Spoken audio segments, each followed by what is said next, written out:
think I always knew I wanted to be in theatre. I was always dressing up, always making up dances.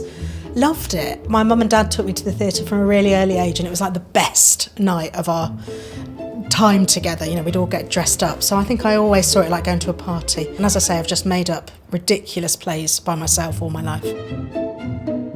Well, I had no idea I was going to be a director. I didn't enjoy school very much, so when I did my A-levels, I did what would now be like a BTEC, so it was just a group of us in Nottingham. We had a weird little shed and we just made theatre. So acting was just a natural step. Yeah. And it's the best way to learn to direct as well, because I did 10 years of performing with different directors, finding out different methods, so it really stood me in good stead.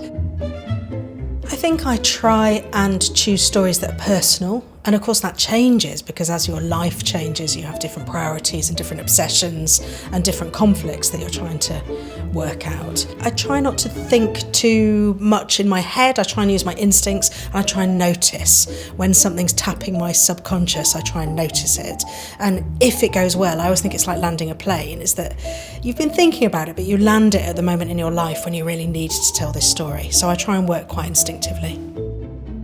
It's like dating. I'm looking for somebody that I think I get them, they get me, that we'll have fun. I'm not a very psychological or intellectual director, so I'm looking for a play, really. I'm looking for somebody that I can play with in that interview. And of course I love to see them sing and dance and show me all their tricks, because I love all of that. But I'm really looking for that, the performer, the essence of that person that I think will inspire me and work happily with me.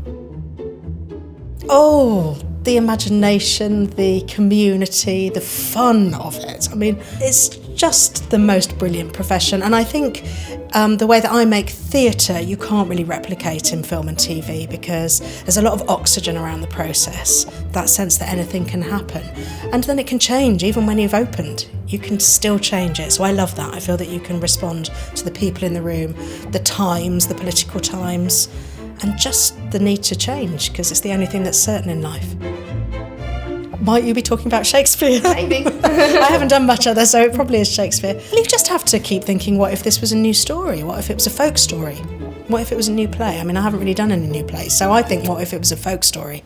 And I treat it in exactly the same way that I would an orally told tale. And then that's your editing processes. You think, oh, well, if Cymbeline was a folk story, this is how I'd tell it to a child, and that tells you how to edit and how to hone in on different images and themes. So tell the story as if it's Star Wars.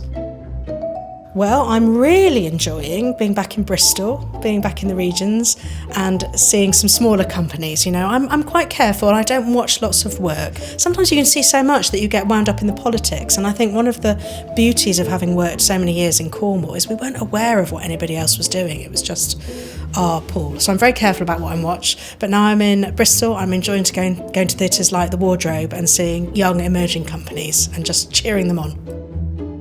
Oh, well, I'm not going to tell you what it is, but I know what it is. It's going to be quite light, and it's going to be quite girl-orientated, and it's going to be about how we choose to be good people.